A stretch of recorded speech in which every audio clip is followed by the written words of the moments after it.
por platicarnos sobre estas acciones más importantes en cuanto a Suma, en cuanto a esta reunión. ¿Qué es lo que sobresale más? ¿Qué aspectos están analizando? ¿Qué se está compartiendo con este cúmulo de damas talentosas?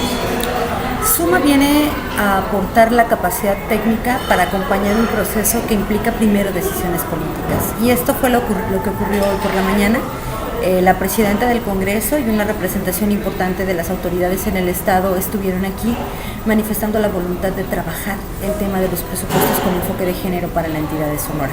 Eso es una buena noticia porque a partir de identificar cuáles son los programas prioritarios que se podrían etiquetar, podemos entonces contribuir a que se erradique la desigualdad entre hombres y mujeres. Y lo que estamos haciendo desde Suma es tener primero una reunión de discusión y establecimiento de acuerdos con las tomadoras de decisiones en la entidad y después continuar esta tarea con un trabajo técnico dirigido específicamente a las personas que trabajan en los equipos del Congreso o de las otras dependencias del Estado para aterrizar una propuesta puntual en la que se pueda comprometer una serie de prioridades en el presupuesto público para que podamos ver en un corto plazo objetivos, indicadores, cumplimiento de metas para erradicar la desigualdad.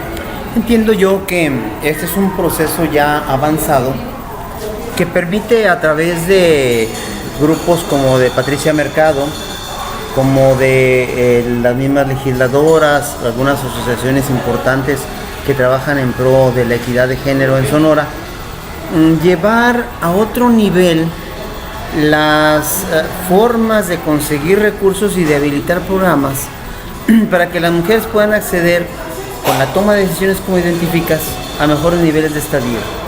¿Así es? Así es, y es muy importante señalar que el trabajo de colocar en la agenda pública los derechos de las mujeres, sus demandas, una serie de propuestas, es un trabajo que data de muchos años y de muchas acciones, no solo de las mujeres en los partidos políticos o en la toma de decisiones. ¿Un trabajo generacional? Es trabajo de las mujeres desde la sociedad civil, desde los espacios públicos, desde los espacios privados. El taller de hoy es un taller que está dirigido específicamente a gente que tiene un trabajo en los espacios técnicos de toma de decisión, que está siendo acompañada o asesorada técnicamente para tratar de implementar alguna serie de decisiones que tomaron las legisladoras. Y aquí nada más quisiera señalar, cuando tú quieres saber cuál es la prioridad de un gobierno, tienes que ver su presupuesto.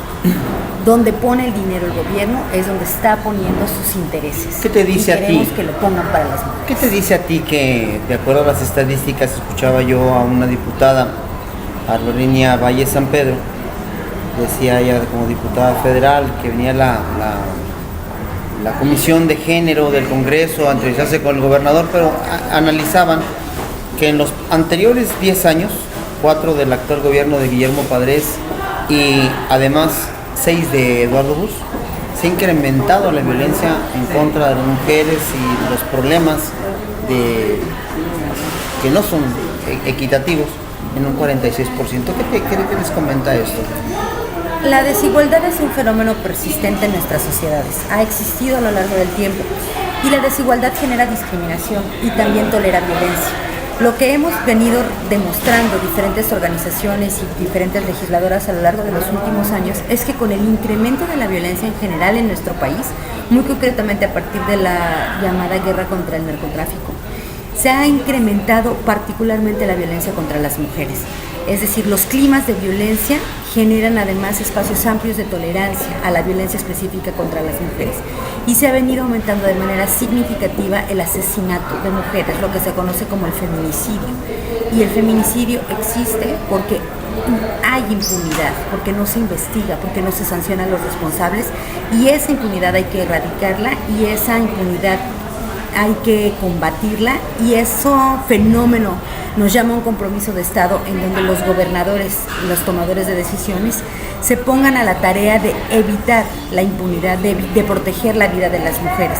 Porque efectivamente, ante el incremento general de la violencia contra las mujeres sí aumenta. Y si ha incrementado en los últimos 7 u 8 años la violencia en nuestro país, se entiende que las mujeres sean víctimas especialmente víctimas en estos contextos. Y bueno, los feminicidios son la máxima expresión de la violencia, pero de ahí hacia atrás hay muchas formas también de violentar a las mujeres, y de aquí entiendo que ustedes están habilitando, enseñando, promoviendo, previniendo que se tomen medidas para que tanto del presupuesto, tanto como las prioridades, se considere recursos para los programas, para los desarrollos, para buscar la equidad. ¿Así es? Nosotras en este taller hemos estado discutiendo con las legisladoras y con las tomadoras de decisión que se encuentran sobre la discriminación contra las mujeres. El fenómeno de la discriminación, de la desigualdad, es un fenómeno muy amplio, que no se agota solo en los temas de violencia, salud, educación. Es un asunto más estructural, desde donde los estados y nuestras sociedades han venido colocando a las mujeres en un papel de inferioridad de derechos, de acceso a privilegios. Entonces, si bien las mujeres no son iguales a los hombres, o no quieren ser idénticas ni con ellos ni entre ellas, lo que sí queremos, o a lo que sí aspiramos las mujeres, es a una igualdad de oportunidades, de trato y de valía.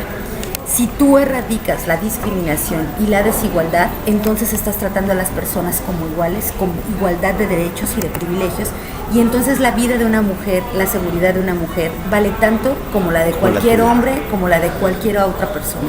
De eso se trata la discusión. Ese es el objetivo. Ese es el objetivo, entender que la desigualdad es un fenómeno transversal a nuestros estados, a nuestras leyes, a nuestros marcos jurídicos, a de cómo invertimos en política pública, y que para desarticularla, primero hay que entenderla, hay que reconocerla, y después hay que ir tomando medidas para irla erradicando. Y una medida muy importante, sin lugar a dudas, pero no la única, es colocar dinero siendo conscientes de cómo el dinero que el gobierno pone a trabajar en políticas públicas o en programas impacta de manera diferenciada en hombres y mujeres. Oye, ¿tú qué cargo tienes? Bueno, eres consultora, pero ¿qué estudios tienes? Yo soy maestra en economía. ¿Profesora en economía? ¿Egresada de dónde? Maestra maestría en economía y gobierno de la Universidad de Anáhuac. Y soy feminista, activista desde hace muchos años, trabajando en los temas de los derechos de las mujeres. Y consultora en este momento, acompañando a las compañeras de Suma, trabajando de manera permanente en una organización civil con sede en la Ciudad de México que se llama Consorcio para el Diálogo Parlamentario y la Equidad, que es una organización que yo dirijo. En este ámbito, tú tienes un parámetro de medición por la experiencia que me mencionas. ¿Cómo podemos entender que en una sociedad misógina como Sonora y otras tantas latitudes del país sean las mujeres las que tengan problemas tan graves de falta de equidad, y siendo de ellas también pues quienes forman a los hombres? O sea, la pregunta no es una situación, una pregunta infantil, o sea, también falta que la mujer entienda que debe de educar a los hombres con el proyecto de equidad hacia ellas mismas, ¿no? ¿Cómo mides tú a Sonora? ¿Cómo lo mides? Mira, yo lo primero que quisiera señalar es que no es una pregunta infantil, es una pregunta recurrente. En todos lados se señala o se pregunta sobre este asunto, y lo que te quiero decir es que las desigualdades de género están tan inscritas en las sociedades, como tú decías, misóginas, machistas, nosotros lo llamamos sistemas patriarcales, que pasan más allá del poder de una mujer. Cualquier mujer que haya vivido una situación de desigualdad, discriminación o de violencia no quiere vivir. Eso es una certeza absoluta. Quiere transformar su realidad y no quiere enfrentarse con cosas que la laceran, la lastiman, la vulneran. La cultura, la manera en que nuestros países han desarrollado su sistema educativo, su sistema de convivencia, sus leyes, sus marcos normativos, incluso cómo invierten su dinero presupuestal, es todo un sistema cultural que hay que transformar. La responsabilidad de educar a las personas, a las niñas y a los niños, no es una responsabilidad de las mujeres. Incluso las mujeres financiamos a los estados asumiendo tareas del cuidado, pero no son nuestras. Alguien creyó que así era y ese cuento nos lo han vendido. Pero educar a las personas, cuidar a las personas, alimentar a las personas es una tarea compartida del Estado y las personas que lo conforman. Llama la atención, me hace recordar ahorita lo que me estás diciendo. En la toma de decisiones el presidente Peña Nieto manda al Congreso y le contesta el 50% y 50%, quizá en un ánimo de granjearse la voluntad de las mujeres. para los próximos ejercicios de las legislaturas. Pero le contesta una diputada, creo, Laida Sansores, y le dice, bueno, pues ¿por qué no empiezas por tu gabinete, no? Eso es algo muy interesante, aunque nos da risa, pero es cierto, o sea, pues que se hágase la voluntad de Dios en los burros de mi compadre, ¿por qué no empiezas con él? Nosotras siempre hemos insistido que para nuestros gobiernos en general siempre es más fácil ser candil de la calle y oscuridad de la casa. Nuestro país es signatario de una serie de acuerdos internacionales en los que se compromete a erradicar la desigualdad, a construir condiciones de igualdad para las mujeres, a erradicar la violencia. Y en los hechos, en el terreno de lo concreto, avanzamos mucho más lento de lo que somos capaces de comprometernos como Estado. Pero efectivamente, esos compromisos, esos marcos legales, esas iniciativas van teniendo un rumbo de para dónde queremos ir. Claro que queremos paridad en la representación. Si las mujeres somos más del 50% de la población, tenemos que estar en más del 50% de los cargos y los espacios de decisión. Sí hay que empezar con reformar leyes seguramente para garantizar que seamos candidatas a puestos de elección popular. La iniciativa está bien y también hay que acompañar las expresiones de buena voluntad de acciones cotidianas. Y en efecto, la invitación a cualquier tomador de decisión es a que esa expresión de igualdad se refleje también en cómo se está rodeando de gente que representa esa diversidad del mundo. Sí, yo también quiero que el 50% de las mujeres de las personas en el gabinete puedan ser mujeres. Y después también quiero evaluar tanto a hombres como a mujeres y quiero que todas las personas en el gabinete sean comprometidas, capaces, menos corruptas de lo que son ahora en general las personas en el poder. Y antes de llegar a una evaluación, por si la pregunta que seguía es que si las mujeres nomás por ser mujeres llegarían, pues no. Antes de llegar a una evaluación puntual de persona a persona y sus capacidades, primero nos tendríamos que preguntar por qué que estén los hombres de manera tan natural en los espacios de toma de decisión no nos ha merecido una evaluación puntual uno a uno. Esa es la cosa. Sí, todos ahí en capacidad de convivencia y de representatividad dual como está puesto ahora en nuestro planeta, y entonces sí evaluamos, y esa es una exigencia ciudadana cotidiana, que la gente lo haga muy bien.